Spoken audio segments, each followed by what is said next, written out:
Во сабота ќе бидат погребани останките на уште 136 убиени откриени неодамна. За оние кои што загубија најблиски во Сребреница пред 20 години, раните не зараснале. Оваа жена го загубила сопругот и обата сина. Nama je suđeno bez sudije, bez ikoga. Не осудија без судење децата на смртта, ние до крајот на животот да живееме во пекол.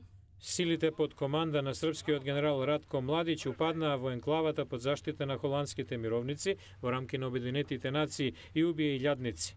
Американскиот амбасадор Стивен Рап на трибината на Гласот на Америка кажа дека меѓународната заедница мора да интервенира поенергично за да ја намали етничката напнатост во Босна и на други места.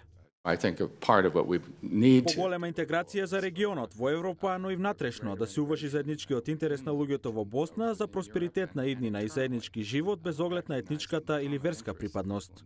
Трагите на војната се видливи и во економската слика денес, рече на трибината преку Скајп Тања Доми од Универзитетот Колумбија.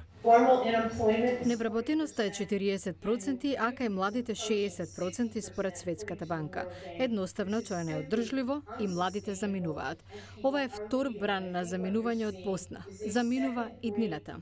Младич е обвинет во Хаг за воени злоштрства, исто како и бившите председатели на босанските срби Радован Караджич и на Србија Слободан Милошевиќ.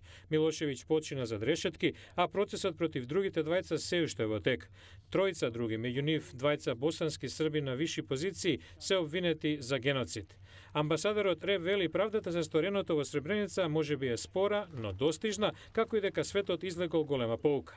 Но и покрај поуката, некои се уште го порекнуваа злосторството. Русија вчера во Обединетите нации стави вето на резолуцијата, која што го осудува масакрот во Сребреница како геноцид и покрај тоа што две меѓународни судски инстанции токму така го прогласија.